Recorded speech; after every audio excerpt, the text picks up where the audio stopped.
Hong Kongers poured into the streets this summer, at first to oppose an extradition bill, but quickly morphing into a broad anti-China uprising. There seems to have been a conscious choice to brand this surge of protests as a leaderless movement. Yet there are certainly individuals, political parties, and organizations giving this movement its direction. And quite a number of the core opposition leaders have clear ties to a city 8,000 miles away, Washington, D.C. At the center of this controversy is a man named Jimmy Lai. His media company owns one of Hong Kong's most widely read papers, a right-wing tabloid called Apple Daily. Lai's influence on the zeitgeist in Hong Kong is unmistakable, but who is influencing him? As protests were heating up in July, Lai went to D.C. and met with U.S. Vice President Mike Pence, U.S. Secretary of State Mike Pompeo, and U.S. National Security Advisor John Bolton. He was also hosted by the Foundation for the Defense of Democracies, a neoconservative think tank that hosts a board of advisors that include 2 former CIA directors. In August, Lai was seen in Hong Kong meeting with Christian Whiten, who worked at the State Department under both the Bush and Trump administrations. Here's Whiten on a podcast later that month. Causing this crisis for the Chinese Communist Party, for the government, at a time when we're, frankly, at a difficult point in negotiations. This is good for U.S. national interest. Also present at this meeting was Mark Simon, Jimmy Lai's so-called right-hand man, with ties to the CIA, although he says those days are behind him. Another curious figure in this anti-government movement is Martin Lee, who was present at the August meeting as well. He is the founding chairman of Hong Kong's Democratic Party, a party that some members of the Hong Kong government call anti-China. Their policy basically is anti-China, and they do things which are really hurtful to the overall public interest of Hong Kong. I spoke with another founding member and the former vice chair of this party, who left because of its unwillingness to even talk to Beijing.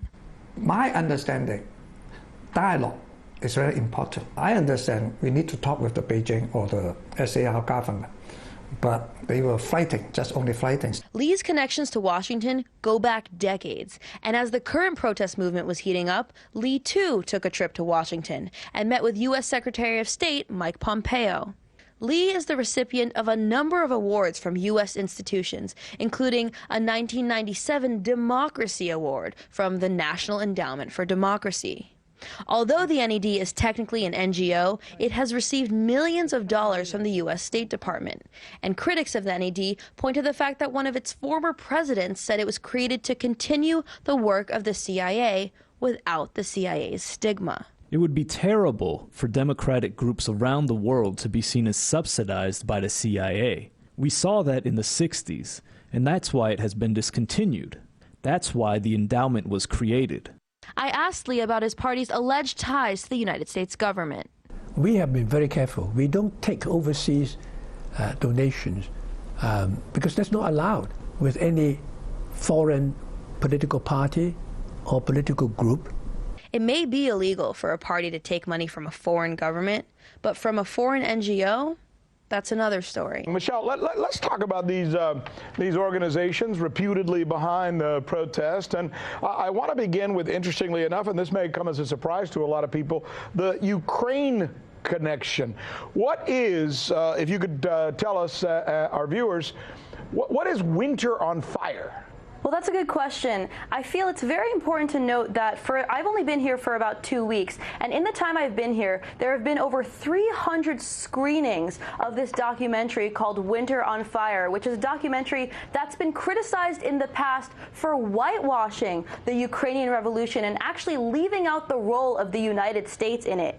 It paints a picture of, a very brutal police force on one hand, and on the other hand, very simple, simply a popular, peaceful movement that's very brave, doing the work against the state, and completely leaves out the very important history of the far right being involved as well. So I think it's significant that a lot of youth here in Hong Kong are watching this film, they're going to these screenings, and they're being inspired by this kind of movement in their own so-called democracy movement here. But Rick, in listening to your introduction to me just now, I also feel it's significant to note that just because there are severe links to Washington, D.C. in a lot of the organizations, including media organizations, protest leaders, organizers, as well as some political parties here as well, that doesn't necessarily delegitimize the people on the ground, some of the peaceful protesters themselves. There are serious legitimate grievances of the people of Hong Kong here. And let's not forget that there's also a big generational divide. The youth here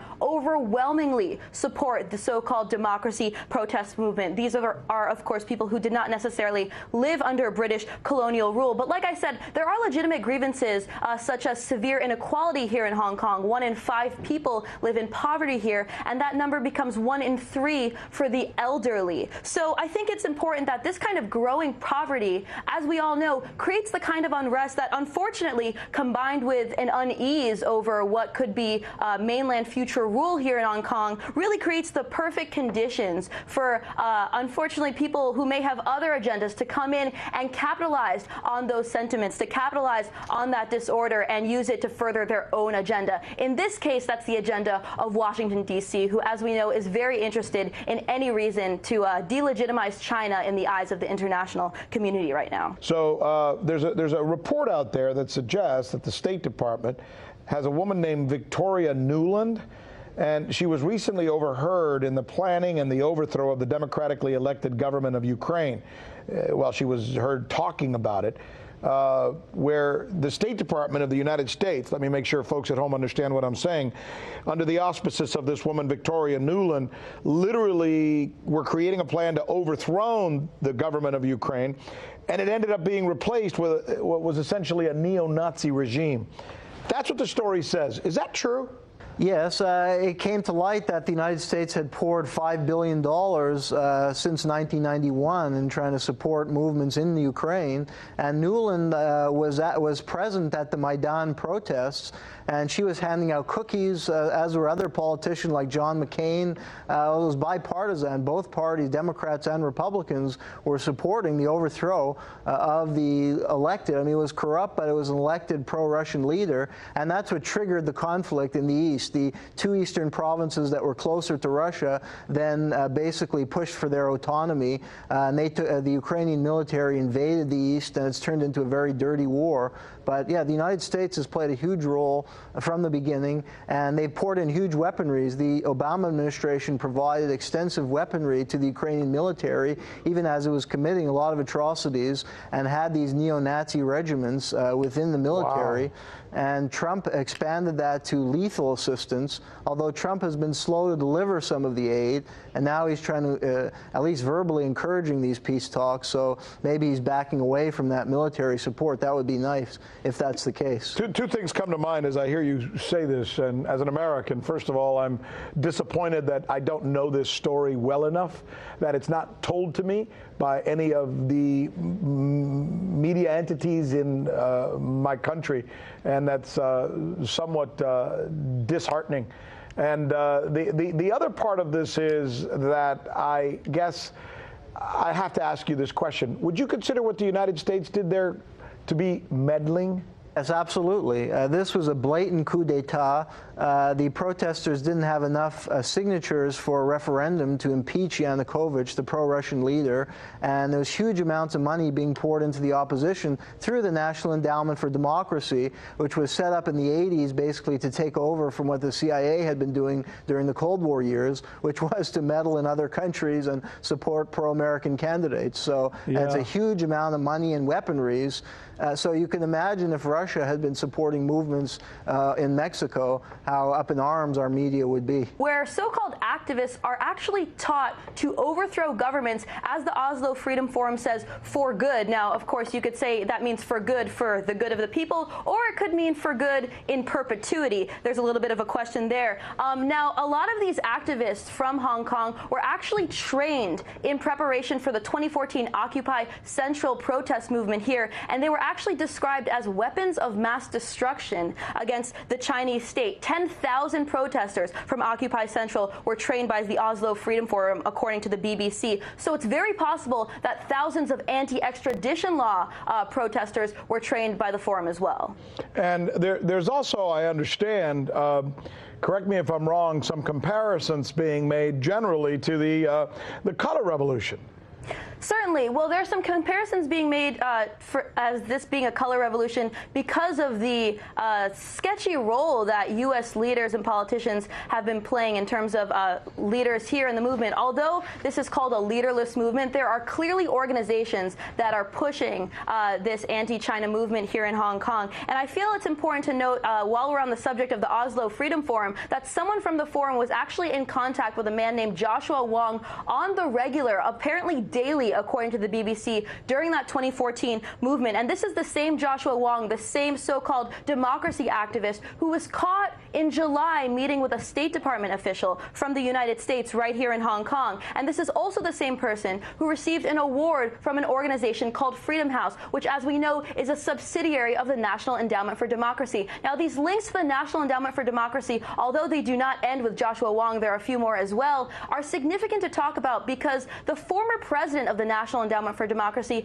actually said that the endowment was created because there was too much stigma of so-called democracy groups being associated with the CIA. So they created the endowment to actually remove the stigma and scrutiny that came with the CIA. And in addition to that, someone who helped draft the legislation to create the endowment said, quote, a lot of what we do now was done 25 years ago by the CIA.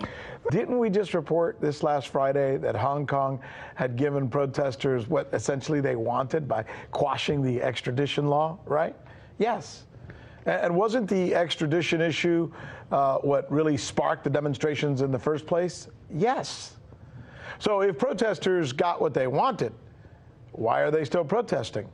And is there a new demand? The answers are yes and yes. They are continuing to protest en masse. And now their new goal seems to be to pit Washington, the United States, against Beijing. Take a look at this video over the weekend. It looks more, right, like a 4th of July parade here in America than it does a protest in Hong Kong. It's almost surreal, right? So the protesters are now playing this game where they're trying to get the Trump administration, the White House, and the United States Congress to sanction China. They want the United States to go after China. That's their new, I guess, protest demand. Now, as we have been reporting right here for weeks now, the genesis of the protesters' anger is actually economically driven. Ever since the mainland enacted market reforms, which is what the West wanted them to do, democratize yourself, be more of a market economy, they said, okay, we'll do. Well, since they did that, China, the mainland, not Hong Kong, has become more economically viable. And the standard of living for people on the mainland has improved at least 5-fold. Ironically, though, the same has not happened here in the United States for citizens or residents of America or in Hong Kong. In fact, there in Hong Kong, the Hong Kong comparison is even more exaggerated. Hong Kong is no longer the economic engine of China. That is why the majority of the people who live in mainland China seem somewhat satisfied with their government, certainly when it comes to the economy and their salaries, while the youth in Hong Kong are dissatisfied and they're yearning for a return to the way things used to be when they had the best standard of living, arguably, in the world. Let me take you to the streets to let you hear some of the comments over the weekend amid the flag waving of Old Glory, as you just saw it. We ask the U.S. to stand with us and soon pass the Hong Kong Human Rights and Democracy Act to strengthen this front line against the brutal Communist Chinese regime. Using the force is one of our 手段係咩？ methods, one of our methods to protect ourselves and to protest, since the fire is our war. Hong Kong is the forefront of the battle against the totalitarian regime of China, and this is the forefront of the free world. Please support us. Seems personal, right? Then, of course, there are questions that are also being raised as to whether this sudden pro-West protest is being orchestrated in some way, perhaps by Washington or some other entity in the West, or as the Chinese government is suggesting, by the way, that it's actually the CIA that's behind this. Resist Beijing, liberate Hong Kong. That's That's what these protesters all around me are chanting. They're demanding that the U.S. federal government pass something called the Hong Kong Human Rights and Democracy Act. The Hong Kong Human Rights and Democracy Act lets the U.S. sanction officials that are obstructing human rights or democracy in Hong Kong. These officials could have their assets frozen and be denied entry into the U.S. We have been urging them to Congress to pass the Hong Kong Democracy and Human Rights Act. Martin Lee's the founding chairman of Hong Kong's Democratic Party, part of a coalition widely reported to have organized this summer's anti-government protest movement. I asked another founding chairman and the former vice chair about the party's relationship with Washington. The Democratic Party keep dialogue with the USA groups or different groups. In my observation, some people like good relationship with the USA official. One of those people would certainly have to be Martin Lee, whose relationship with the U.S. goes back decades and who's the recipient of an award from the National Endowment for Democracy. Critics of the NED point out that co-founder Alan Weinstein admitted that a lot of what the endowment does today was done covertly in the past by the CIA. A high-ranking Hong Kong government official tells me it's possible the Hong Kong Democratic Party has received money from the NED. That's not illegal. Definitely. There are gray areas, An NGO, giving money in the course of promoting democracy, there's nothing we can do about it. Additionally, last month, Martin Lee met with a State Department official from Hong Kong's U.S. consulate, Julie Ide. Later that same day, Ide met with Joshua Wong, who appears in the press as a leader of this protest movement. Both he and Martin Lee are the recipients of another award, this one from Freedom House, a subsidiary of the NED. Wong became the face of the anti-China movement in Hong Kong several years ago during 2014's protest movement. During this time, the BBC reports, he was in daily contact with the Oslo Freedom Forum, a U.S.-based outfit that brags about training people to overthrow governments for good. To topple a government for good, you have to be organized and to plan meticulously. And activists here have been involved in helping to organize the current protests in Hong Kong. He's talking to the Hong Kong students now on a daily, almost hourly basis. The BBC reports that 10,000 protesters were trained by this Freedom Forum before 2014. So it's possible a similar thing happened in the lead up to this surge of protests. And it looks more and more every day as if what they're being trained to do is provoke the police to react and win over public opinion. One protester even disclosed this strategy to the New York Times. And sure enough, after singing the U.S. national anthem and marching to the U.S. consulate asking President Trump to liberate Hong Kong, some protesters got violent and destructive. They broke windows, they damaged public property, and engaged in arson. And sure enough, the riot police showed up with tear gas to disperse the crowds, allowing for headlines like these. Journalist and filmmaker John Pilger says this is just the latest chapter in the U.S.-led war on China. There is a war already on China, maintaining the supremacy of the U.S. in all areas of human affairs, economic affairs, cultural affairs, is what particularly this regime in Washington is committed to. And Regina Ip says these protesters are actually acting against their own interests and have been manipulated as pawns in this great power conflict. There is rising evidence that Hong Kong is being used as a pawn because President Trump kept changing his tune. Sometimes he said this is an internal matter for China, but sometimes he said, the trade dispute, if it were not for the trade dispute, Hong Kong would be in worse shape, Clearly linking Hong Kong with the trade dispute, which is actually, as you say, a geopolitical struggle. The people of Hong Kong do have legitimate grievances, such as increasing economic inequality and the lack of affordable housing. This sets the stage for civil unrest and gives foreign forces the chance to manipulate such sentiments in furtherance of their own goals, damaging China's image internationally, trying to delay China's rising political and economic influence, and trying to delay the inevitable loss of U.S. hegemony. In Hong Kong, for the News with Rick Sanchez, Michele Greenstein, RT. And protests in Hong Kong continue even after city leader Carrie Lam made a a formal announcement to withdraw the proposed extradition bill that sparked off these protests months ago. All this while allegations of U.S. interference swirl from Beijing. Now that officials have backed off that controversial bill, why are Hong Kongers still taking to the streets? So, Ben, officials have caved on at least one of these demands from the protesters. Why are these people still out there? Well, they caved on the most important demand, it would seem, because it was the initial demand that sparked all of this, right? This demand that this extradition bill be withdrawn. The extradition bill would have allowed people in Hong Kong to be extradited to mainland China, and obviously these protesters did not want that. The reason they're still there, though, is they have a total of 5 demands that they're asking for. 4 have not been met, only 1 has been. And so the chants are now apparently, not one less than all 5. So they want all 5 of these demands to be met. And those demands include no longer labeling these protests as riots, also allowing people in Hong Kong to choose their own leaders, investigating police brutality during the protests, and also retracting the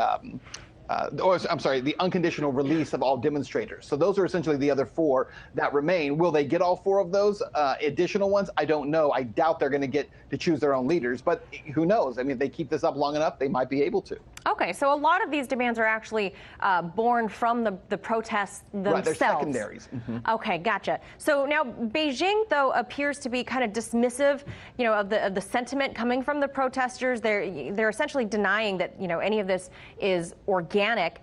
They point the finger at Washington.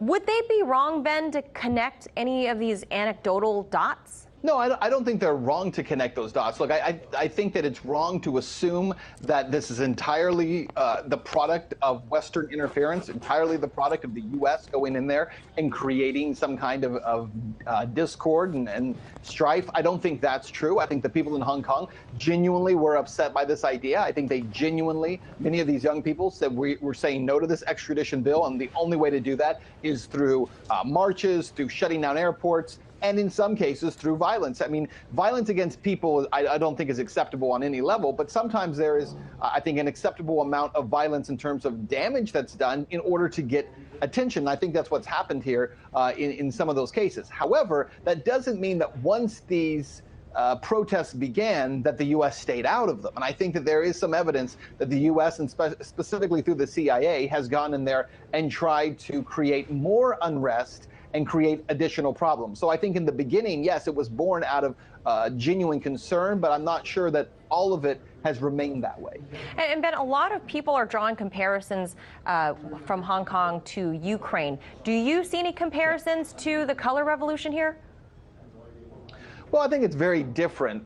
First of all, when you talk about Ukraine and what's kind of happened there, obviously the U.S. has kind of, and the Western countries have sown discord in a lot of these different countries. The difference with Ukraine and some of those orange revolutions was, I think, the military involvement, and not meaning U.S. military, but kind of funding weapons and getting weapons to revolutionaries. There was a different level of interference that took place in Ukraine. I think this is certainly different on a lot of levels, but when you do see the American flags being flown and the Star Spangled Banner being sung, that's a little bit different. So I'm not sure exactly how you would compare the two. I do think that right now what the protesters they have the wind at their back. They've gotten what they asked for initially. I think the problem becomes, do they push too hard at this point? And it's not for me to decide that for them. Obviously, these are their rights that they're fighting for. This is their future they're fighting for. They have to decide. The problem will become,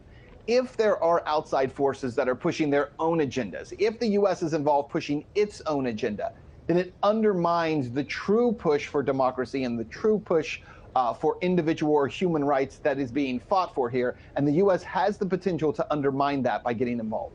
Well, you and I both know that the U.S. has a long history of toppling governments and subversive and supplant actions all over the world. And a lot of failures in that space. Yes, a failure in the wake of supplanting governments. Yeah. And Ben, lastly, how, if at all, does this ongoing U.S.-China trade war play into all of this? Well, I think it certainly has an effect on it. Look, and it goes even beyond just the trade war itself. The U.S. has been making a lot of noise about China now for well over a decade. And there's a lot of concerns about, yes, trade and the economic disparity, but China owns so much of our debt. And so in some cases, there is a resentment towards China. In other cases, there's a continued dependency on China. And that's where I think this relationship, there is a very strange kind of push-pull relationship between the U.S. and China. At the same time, we know that the U.S. wants to create, subversive problems in so many countries around the world. It's just part of our MO. It's what we do. So the idea that the U.S. is not involved is simply, I don't think anyone can believe that. Even if we weren't, even if the U.S. has nothing to do with it, it's hard to make that case when we've done it so many times before and we know we'll do it so many times in the future.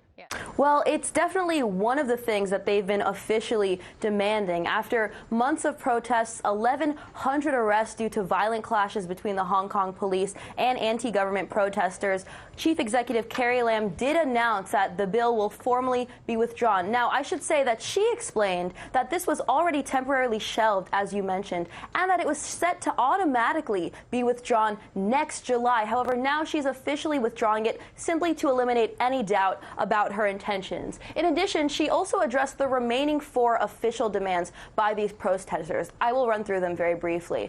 Regarding the issue of an investigation into police brutality, she says there's already a mechanism in place into investigating police brutality and that she fully intends to cooperate with the Complaints Council work in this matter. Now, regarding the issue of calling protesters rioters, she says that this is something that will happen on a case-by-case basis and that she will not be undesignating all protesters as rioters at this time. Now, regarding the issue of unconditional amnesty for everyone arrested in connection with this so-called democracy movement, she says that that would be contrary to the rule of law and that this is the job of the Department of Justice and it's not her place to set in. And finally, regarding universal suffrage, she says that we need discussions within legal framework, and for that to happen, first the violence must end. She says that we need a common basis to start to have dialogue between all parties. And in effort to show that she is willing to do this, she has pledged that she and other government officials will be going out into the community, Rick, speaking to people of society from all walks of life and working to combat some social inequities, including the lack of housing, which is one of the legitimate grievances that these protesters have. Let's take a closer look.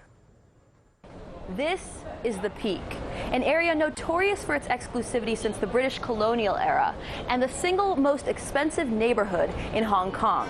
It overlooks the rest of the city and is home to billionaires, bankers, and celebrities. It's areas like this one that make Hong Kong one of the least affordable cities to live on Earth. Internationally, Hong Kong is known to be wealthy and prosperous, but that's not the case for all its residents.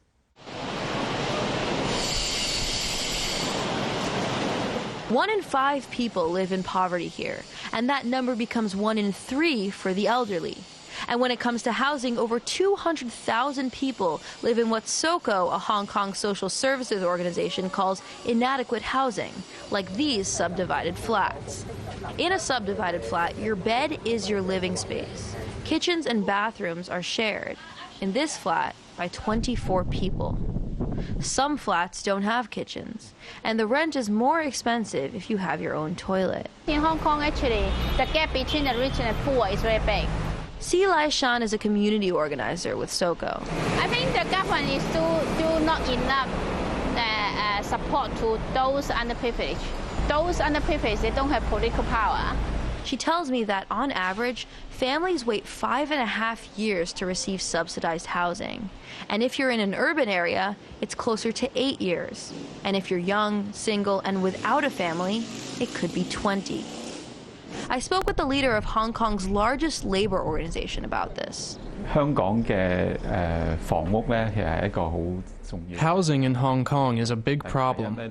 There isn't enough land, and there are more than 10,000 people who are qualified, yet still waiting for public housing. The waiting period is very long, especially for young people. In the meantime, your bed may be your home. I also spoke with Tek Chi Yuen, a founding member and the former vice chair of the Democratic Party, Hong Kong's largest political party. He left that party because of its unwillingness to have dialogue with Beijing. He says that while the extradition amendment, which has now been withdrawn, may have been the trigger for the current unrest, it was never the full story. Many protesters are the young people. They are angry about the society. The rich people can get more, and the young people can get nothing. And the price of housing going up very fast. That means the rich people get more and more. The distribution of resources is unfair. So the young people are angry about this. This is the fundamental problem. This is the root problem. So at this moment, we have the issue about the bills, and then all the young people, they're angry, their anxiety, their pressure up. In addition to this uneven distribution of resources, deepening inequality in Hong Kong is fueled by the fact that the minimum wage has not kept up with inflation, and that privatization often goes unchecked. The government should not be privatizing public services, especially those public services that are used regularly. Privatization makes wages lower. There should be more protection for employees and more workers' rights. If we don't achieve this, economic disparity will grow. This disparity is a critical factor in causing instability in our society. And Tech thinks that despite television coverage, it's a small minority who actually want Hong Kong to be independent from China, and that most Hong Kongers are simply feeling unrepresented and see democracy as a way to increase wages, gain housing, and better living conditions. Hong Kong people do not want the violence, do not want the revolution. We're just looking for the government, the local government, to be sincere to the Hong Kong people's demands. The inequality about the distribution of resources, and the rich people get a lot, and the poor and the grassroots people only a little bit. Beijing should do something, especially to improve the economic growth in Hong Kong. While much of the U.S. corporate press, hungry for a reason to vilify the People's Republic of China during an unprecedented economic war, characterize Hong Kong's unrest as a pro-democracy movement, much of the underlying root conditions and fears of the average Hong Konger facing the rising cost of living go virtually unmentioned.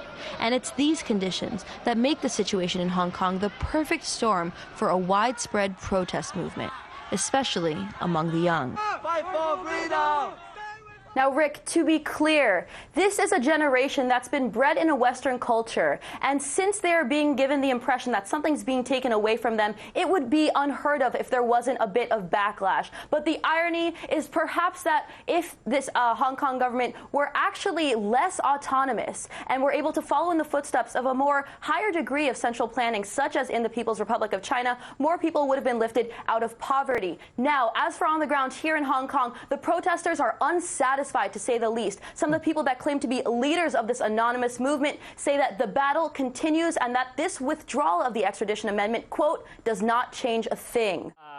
If we listen to mainstream U.S. media, or most of it, they act like it's entirely pro-democracy movement over there and the U.S. had nothing to do with it. It sounds a little more complicated than that. Sure. I mean, if you look at the mainstream corporate press, they always frame it as pro-democracy protesters. And there's an element of that is true, because if you ask protesters on the ground what they're fighting for, a majority of the time they will use the word democracy in their answer, that they're fighting for democratic rights. But there are two really important things that we have to consider. One is that we can't forget how this protest movement started, right? In the beginning of June, this started as opposition to an extradition bill amendment, right? Which was an amendment to existing extradition law where Hong Kong would be able to surrender fugitives on a case-by-case basis. It wouldn't compel them, it wouldn't disallow them, but it would allow Hong Kong to do this on a case-by-case basis to all countries for which it does not have an extradition treaty. And that includes, of course, the People's Republic of China. So many started to paint this. Sure, go ahead, yeah. Well, I was just going to say that seems kind of small to bring 1 million people out into the streets. That's exactly what my next point was going to be, because it definitely morphed over the next few weeks and then over the course of the next 3 months and throughout the whole summer into this broader anti-government movement against the Hong Kong local government, but also against the People's Republic of China, the central government in China. And it's true that there were people on the street, on the grounds. That is undeniable. And maybe we'll get to that in a moment as to some of the broader reasons as to why they were marching. But what's also true is that the people at the top, the organizers of this protest movement, not, every single teenager walking on the street with them, but the organizers at the top of this protest movement have significant links to this city right here, Washington, D.C. Right. And so we even have one of the faces of the protest movement, Mr. Joshua Wong, who's 20-something. Some reports say 22, some say 23, but he's a young man who has been the face of this anti-China movement in Hong Kong since at least 2014. And he has actually met with U.S. officials. And he, in addition to that, has gotten awards from U.S. institutions. He was hosted by Freedom House, which is an NGO. Like I said, it's an NGO. It's not part of the U.S. government, but it is a subsidiary of the National Endowment for Democracy. And that's an organization that warrants a little bit of scrutiny because the founding and current president of the endowment literally said, he disclosed in the Washington Post that the endowment was created to continue the work of the CIA without the stigma and the scrutiny of the CIA. Right, we've talked about the NED in multiple different areas, different countries, Venezuela, like they have their fingers in basically every time the U.S. wants to overthrow a government or cause strife. Right, the list goes on and on of countries in which the NED has, pushed for regime change. And when you talk about what the work of the CIA is, what is it? Well, it includes, destabilizing foreign governments, usually governments that are, antagonistic to the U.S., that are enemy governments. That, of course, includes China right now. We're in a major economic war with China. And one of the ways that the CIA at least used to do this openly, and now it's done through organizations, NGOs like the NED, is to fund the opposition in these countries. So it's obviously funding the opposition in Hong Kong, and we can see through the grants on the NED's own website that it is pushing money into Hong Kong through these organizations, and some of it does reach the protesters themselves. And talk a little about Jimmy Lai. He's like the Rupert Murdoch of Hong Kong, and with his kind of Fox News empire. Why was he so pivotal in this? Sure. I mean, his influence on the zeitgeist or the media landscape in Hong Kong really can't be understated. Like you said, he's been compared to Rupert Murdoch, the Fox empire. But more importantly, he's the owner of this company called Next Digital, which owns Apple Daily, which is the most widely read paper in Hong Kong. It's certainly one of the most widely read papers. I've seen reports saying it's the most widely read paper, but I actually haven't seen those numbers myself. But it's certainly up there, top 3, let's say. Okay. And this is kind of like a right-wing tabloid that, in addition to painting Chinese mainlanders as, dirty, uncivilized, coming here to take our jobs, coming here to, I won't go as far as... Where have we heard those attacks before? I mean, this is the standard right-wing, what's the word, scapegoat mechanism, right? And xenophobia. That's right. In addition to that, Apple Daily has been pivotal in pushing for this protest movement. And even people on the ground who consume Apple Daily, I talked to dozens of them, even those people who do follow Apple Daily and say they use it as their source of news, even they will concede that it is not objective, that it is biased, and it's very it's in favor of this protest movement, which they're calling a democracy movement, and very against the Hong Kong police. Let's get to another pivotal figure before we get to some more of the on-the-ground stuff. You had a great interview, a really interesting interview with Martin Lee, the founding chairman of the Hong Kong Democrats, and he put forward a resolution that would allow the U.S. to sanction various Hong Kong officials, which seems like a weird choice for a political leader to say we want sanctioning from an outside country. It just seems bizarre. Right, and it's funny because in the beginning you heard U.S. officials saying a lot of things along the lines of oh, this has nothing to do with us, but then why is there a bill in U.S. Congress about Hong Kong if this is really none of our business? Of course it's our business. Of course the U.S. is heavily invested in weakening China and also demonizing China in the eyes of the international community right now. But that aside, Martin Lee, like you said, is the founding chairman of the Hong Kong Democratic Party. I'm confused as to why he agreed to an interview with me, to be honest, because the Hong Kong Democratic Party is an organization that works very closely with the National Endowment for Democracy. But this party is part of this group in Hong Kong. Some of these people don't always realize what they have to hide. They start talking about it and they think it's going to sound good, and you're like, well, actually, you know what it is he hears that, oh, it's an American reporter, I'm coming from the U.S., and he's used to only glowing reports about him from the U.S. press. I cannot overstate the amount of reports that mention him in the mainstream corporate press in the United States that paint him as this pro-democracy figure. But the links to D.C. with Martin Lee are very obvious. So like I said, the Hong Kong Democratic Party is part of this pan-Democrats group. This is kind of the anti-China clique. of political parties in Hong Kong, and they've been described by other political parties in Hong Kong as being just that, as being anti-China. That's their agenda. That's what they're pushing for. It's less about, how to help the average Hong Konger and more how to, paint China as a bad guy, which is, of course, very convenient for the United States. And the Hong Kong Democratic Party has had a relationship with the United States from its very, very founding.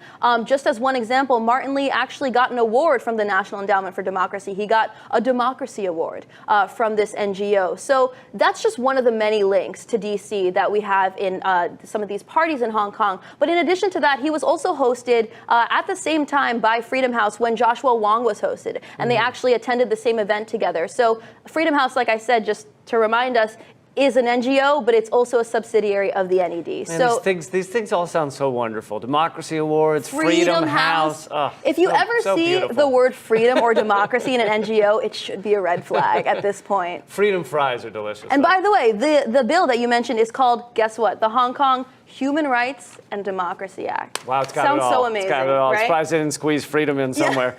So let's get to basically the main thing that we saw in all our mainstream media, CNN, Fox News, MSNBC. It was all about the police brutality, really the focus. And look, I'm no fan of police crackdowns on anyone. Right. We don't mess with cops. On anyone. Yeah, exactly. But I also hardly think it's that surprising that police are going to react when there's, Molotov cocktails and bricks and stuff being thrown at them. Our media acts so blown back by it, but at the same time, it's like down at Occupy, I saw people getting their heads beat in and Right. Well, a lot of people are making the comparison to the U.S. because if the kind of thing that were happening in Hong Kong were happening here, it's highly doubtful that all those people wouldn't be arrested, you wouldn't be tased, Right. you wouldn't be pushed to the ground immediately. So some people have been saying that the Hong Kong police have actually shown a lot of restraint. There are a couple more things I want to bring up. One is, let's talk about what these protesters were doing. A lot of people started calling them rioters, but I think they're still protesters, they're just violent protesters, because they do have a goal, right? They certainly were rioting, right? They were destroying public property, they were hurting innocent people, they were throwing Molotov cocktails, these petrol bombs at the police, literally lighting barricades on fire, illegal stuff that the police in theory are supposed to. God, I'm so upset that the situation in Hong Kong has caused me to defend the police. This is a really sad moment for me. Backwards world. Yeah, but here's another thing. This is a conclusion that I don't know that I would have reached had I not been on the ground.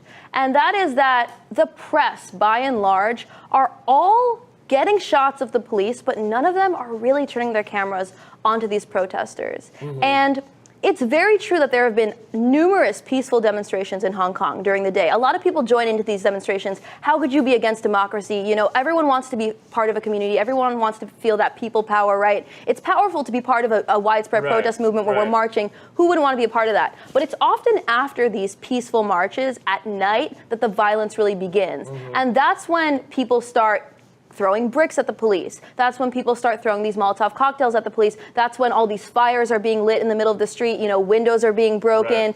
People are, destroying street lamps, any infrastructure they can find. A lot of destruction of public property, but also a lot of injuring of actual people. Some people who are not part of the protest movement. And they've publicly said that, or at least one of them publicly said that part of their game plan was to provoke the police into something that can then be shown on Western media and everything. Absolutely. It looks more and more every day as if what they're being trained to do, and I'll get to who's training them in a moment, is provoke the police so that the reaction can then be captured. And then every day this goes on, and every day the police keep reacting. That's more fuel to this fire, this anti-government fire, right? To put that on camera. And this is something I was kind of alluding to before. This is something I witnessed multiple nights while I was middle of the night on the street watching these protests unfold, is that every single member of the press has their cameras pointed to the riot police.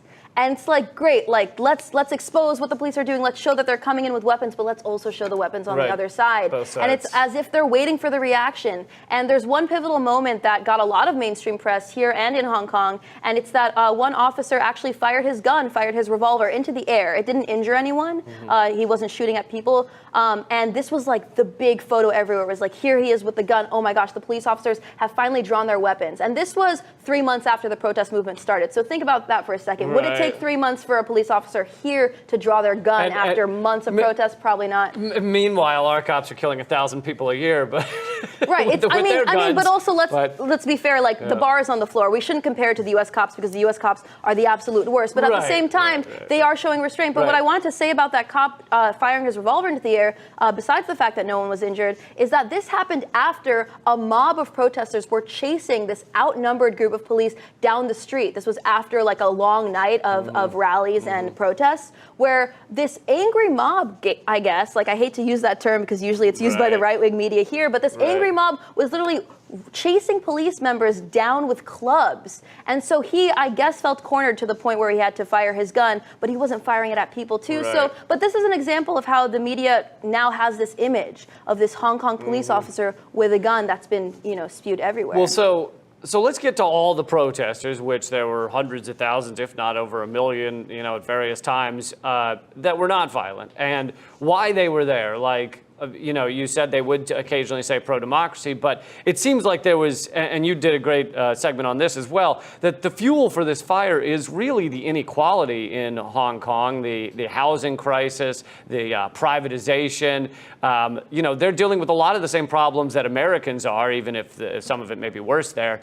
But I feel like our Western media doesn't want to focus on that. Hey, these people are really upset about this inequality and this housing crisis, because then Americans see those reports and they go, hey, wow, we kind of have these problems too. Right. Maybe we should get angry and do something.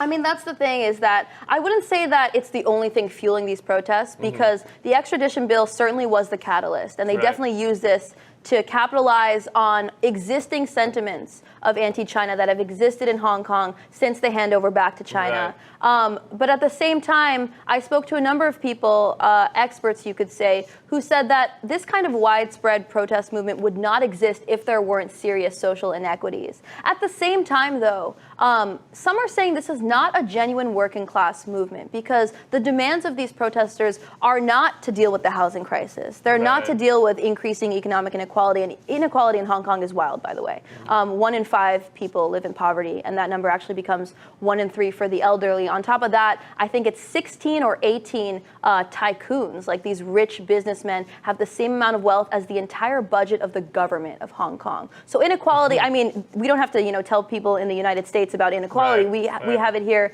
as well in huge numbers, but that's something that Hong Kong is facing too, because their government is so autonomous and because business interests are actually represented in half of their legislature. It's a very market-driven economy. And so there isn't as much attention being paid to the working class as some would say there should be. So in this last minute, where do things stand now? Are the protests ongoing? The protests are certainly ongoing, and they're pretty regular. Now the proof is in the pudding. They've totally shifted the organizers at the top at least, have totally shifted their focus onto this Hong Kong Human Rights and Democracy Bill, which is being lobbied for as we speak at the time of this taping. We should mention they withdrew the extradition bill. Oh, yes. The extradition bill was totally formally withdrawn. It had already been tabled. The government called it dead, but the protesters, some say, I spoke to some people, the head of the largest labor organization in Hong Kong said that the reason they kept protesting even after the bill was declared dead is because they were just looking for an excuse for these protests to continue. So you could say that's wrong, you could say that's right, but that's definitely a view that's out there. But even after it was formally withdrawn, these protests continued. So it seems like it was never really about this, but it was about capitalizing on any anti-China sentiments as a way to, perhaps at least be used as a pawn in this economic war between the U.S. and China. Basically, it was a spark, and they said, oh, what do you know? We have all this kindling right here, ready to go. Oh, yes, here we go. Michelle, thank you so much. Thank you, Great Lee. job. Good to be here. Today over in Hong Kong, that city's embattled leader held a town hall session with the community there, but was met by a lot of angry protesters, as you can imagine. This was Carrie Lam's most recent public dialogue since the massive demonstrations that began back in June over that controversial extradition bill. Meantime, here at home in the U.S., Congress is moving closer in passing the Hong Kong Human Rights Bill that's sure to anger the Chinese government. Joining us now to discuss the latest developments coming out of Hong Kong, Michele Greenstein, who was there very recently. So, Michelle, what can you tell us about the events of today? Sure. Well, like you said, this is the first round of the community dialogue that Carrie Lam announced early this month in September, when she also announced the full withdrawal of this controversial extradition bill. And she said that she'd be going out with other members of the Hong Kong government to speak with all walks of life. Now, over 20,000 members of the public registered to attend. 150 were randomly selected to actually participate in the event, and 30 were randomly selected to speak and air their grievances. Now, Carrie Lam opened by saying that this was not political theater, it was not a show, but a real attempt at engaging with the community. Now, before this event, protesters actually via online forums talked about blocking her path to the event, and then when the meeting ended, hundreds of them gathered to actually build barricades in an effort to stop her from leaving. Now, these protesters, both inside and outside of the building, reiterated that there are still 4 demands left that they would like all of them to be met, being that an investigation into police brutality, undoing the riot designation for all protesters, the unconditional amnesty for everyone arrested in connection with this movement, as well as universal suffrage, expanding of democratic rights. Now, Carrie Lam said that not all of these demands are actually reasonable. For example, she said that the release of all the protesters, including those who have been a little bit violent towards the police, would be contrary to the rule of law. Well, I mean, that makes sense. If you break the law, you break the law, right? So Carrie Lam also acknowledged that there are broader grievances that Hong Kongers have with the Chinese government, aside from just those 5 demands that they keep harping on. But what can you tell us about this inequality that you've even witnessed when you were in Hong Kong?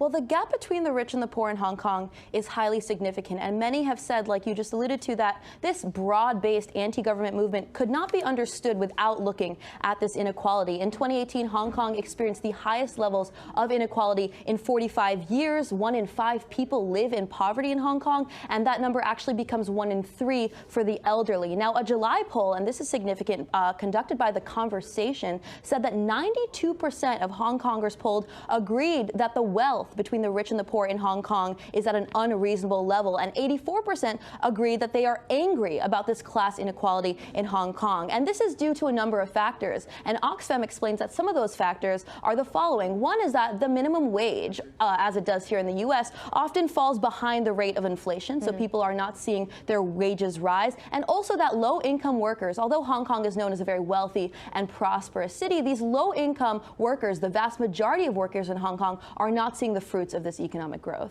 So, Michelle, there may be economic grievances, but there are certainly anti-China sentiments in those protests. Talk a little bit more about that side. Sure, and this speaks to the fact that this protest movement definitely started as opposition to an extradition law amendment, but has certainly morphed into this broad anti-China movement. Last weekend, we even saw a bunch of protesters stomping on the Chinese flag, and this shows that this anti-China sentiment in Hong Kong is extremely rampant. And this is due to a number of factors, but one of those, which is highly significant, is that this anti-China sentiment existed long before this summer's protest movement that began in early June. And some say that the education system in Hong Kong, of which these young people are certainly exposed to, actually brings anti-China sentiment into the public eye. In fact, many Hong Kongers don't even see themselves as Chinese. Now, that same July poll that I mentioned, as you well know, when they were asked on a scale of 0 to 10 if they identified with the statement, "I am Chinese," 41% of them actually chose 0. So this, I think, speaks to the difference that they see themselves being in comparison to the mainland. And a lot of people say that Hong Kongers have had somewhat of a superiority complex towards mainland China over the course of the years. And now that mainland China is seeing significant economic growth, they're starting to, perhaps have a little bit of jealousy. So there's also, Michelle, allegations that Washington has been fueling the protest movement in Hong Kong. Do you think there's any truth to that? Certainly, and this is something that we've both reported on over the past few months.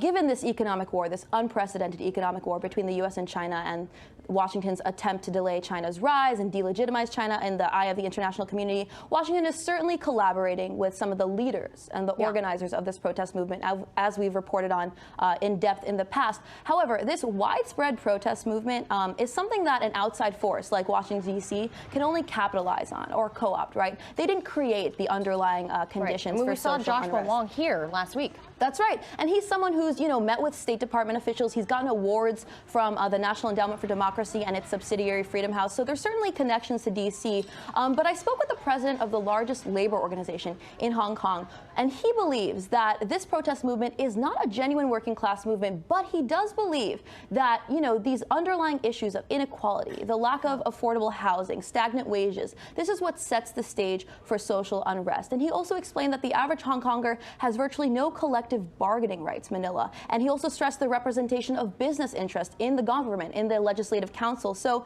this is a movement for democracy, certainly. But it's also significant that because of Hong Kong's autonomy, the economy is very market-driven, and that when Britain handed Hong Kong back to China, there were virtually no protections for democratic rights. However, there were very serious protections for private property. And that, I think, speaks to some of the underlying conditions for this social unrest.